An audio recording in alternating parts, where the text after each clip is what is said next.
மனிதன் மட்டும்தான் இங்கே உயர்த்து பேசப்படுகிறானா என்றால் இல்லை. மனிதனுக்கு சமமாக விலங்கையும் இறைநிலைக்கு உயர்த்திய காப்பியம் கம்பராமாயணம். இன்னும் பழுத்த வைணவ பெருமக்கள் விபீஷ்ணரை ஆழ்வார் என்று சொல்வார்கள். வாலி வதையை வாலி மோட்சம் என்பார்கள். அந்த வகையில் ராமனுக்கு இணையாக வாலியினுடைய பெருமை பேசப்பட்ட அந்த காப்பியத்தின் உருப்பொருளை இன்று பார்க்க போகின்றோம். உலகம் யாவையும் தாமுல ஆக்கலும் நிலைபெறுத்தலும் நீக்கலும் நீங்களா அழகிலா விளையாட்டுடையார் யாரவர் தலைவர் அன்னவர்க்கே சரண் நாங்களே.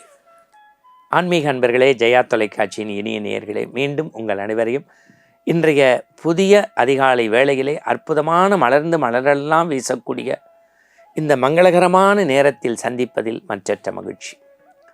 எத்தனை வித்தியாசமான மனங்கள் இருந்தாலும் எல்லோரும் ஒன்றிணைகின்ற ஒரே சொற்றொடர் ஆன்மீகம். அந்த ஆன்மீகத்தை அடுத்த தலைமுறைக்கு நம்முடைய பக்தி இதிகாசங்களோடும் இலக்கியங்களோடும் எடுத்து செல்வதுதான் ஆனந்த ஆரம்பத்தின் நோக்கம்.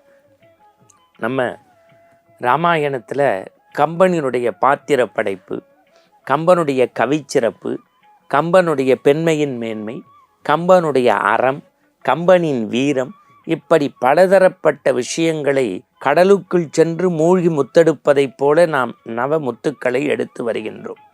இன்றைய தினம் நாம் ஒரு விசித்திரமான கம்பனுடைய பெருமையை பார்க்க போகின்றோம். பொதுவாக கம்பனை மனித காப்பியமாக, அதாவது அவதாரம், மேலிருந்து இறைவன் மனிதனாக தோன்றி செயற்கரிய செயலை செய்து இப்படித்தான் நடக்க வேண்டும் என்கின்ற மேன்மைக்குரிய வாழ்க்கையை வாழ்ந்து காட்டியதால் மனிதனும் தெய்வமாகலாம் என்கின்ற ஒரு மனிதனை தெய்வ நிலைக்கு உயர்த்திய காப்பியம் ராமாயணம். மனிதன் மட்டும்தான் இங்கே உயர்த்து பேசப்படுகிறானா என்றால் இல்லை. மனிதனுக்கு சமமாக விலங்கையும் இறைநிலைக்கு உயர்த்திய காப்பியம் கம்பராமாயணம். இன்னும் பழுத்த வைணவ பெருமக்கள் விபீஷ்ணரை ஆழ்வார் என்று சொல்வார்கள். வாலி வதையை வாலி மோட்சம் என்பார்கள். அந்த வகையில் ராமனுக்கு இணையாக வாலியினுடைய பெருமை பேசப்பட்ட அந்த காப்பியத்தின் உருப்பொருளை இன்று பார்க்க போகின்றோம். உங்களுக்கு தெரியும், நடையில் நின்றுயர் நாயகன், அழியா அழகன், அவதார புருஷன் ராமச்சந்திரமூர்த்தி சுக்ரீவனுக்கு துணை கொண்டு வாலியை வீழ்த்துவதற்கு, வதம் செய்வதற்கு அனுமன் துணையோடு வருகின்றான்.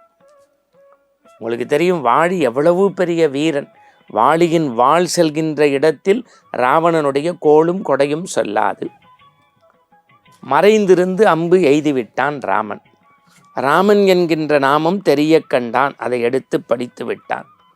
பிறகு வாலிக்கு அருளாசி தந்து இறைநாமம் சொல்லி அவன் வீடு பேறு அடைந்தான். இது காட்சி.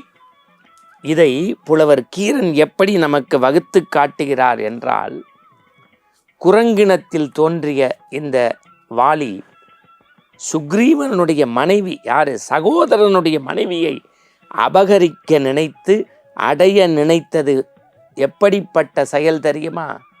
அருவருக்கத்தக்க ஒரு குரங்கின் செயல். அருவருக்கத்தக்க ஒரு குரங்கின் செயல். இந்த குரங்கு நிலையிலிருந்து எப்போது மாறுபடுகின்றான் வாலி? மறைந்திருந்து அம்பு போட்டவன் பரம்பொருள். இவன் சண்டைக்கு வரான்னு தான் மனைவியை பார்த்து சொல்கிறான், பெண்ணென படைத்தாய் ஓடிப்போ. அறம் பேசிய ராமனா எனக்கு எதிர்த்து சண்டைக்கு வருவான்? தாயாருக்கு சத்தியம் பண்ணி கொடுத்தான். எதுக்கு? என் தம்பி இந்த நாட்டை ஆளட்டும், நான் ஆளலை. அவனுக்கு பொறுப்பு மரபு அறம் இருந்தும் அதை தூக்கி எறிந்தான். ஏன்? தாயினுடைய சொல் அறத்தை காப்பதற்கு. அவன் பிறந்த குலம் சூரிய குலம். குல அறத்தை காத்தான், சொல்லறத்தை காத்தான்.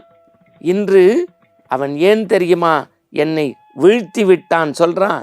அவன் இல்லறம் துறந்ததனால் வில்லறம். தேவியை பிரிந்த பின்னை திகைத்தனை போலும் செய்கை. இதை பலமுறை நம்ம பதிவு செய்திருக்கோம்.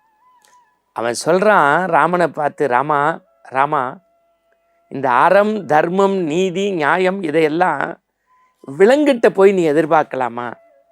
தம்பி மனைவியை அபகரித்ததை ஒரு அறப்பாவச் செயல்னு என்னை இப்படி கொல்லலாமா அப்படின்னு கேட்டபோது ராமன் சொல்கிறான், நான் பரம்பொருள், ஆனால் நான் யாராக இருந்தால் என்ன, என்னுடைய தப்புல என்னன்னு சொல்லி என்கிட்ட நீதி தவறாது வாக்குவாதம் செய்கிறியே, தைரியமாக பேசுறீல்ல, நீ விலங்கு இல்லடா, மனித நிலைக்கு உயர்ந்துட்டாங்கிறான். இந்த பேச்சுவார்த்தை முடிகின்ற தருவால ராமன் ஒரு வார்த்தை கேட்பான், வாலி என் மடியில் இப்போ படுத்திருக்க, நீ உயிர் பிரிய போது உனக்கு ஏதாவது நான் செய்யணும்னு நினைக்கிறேன், என்ன கேளு.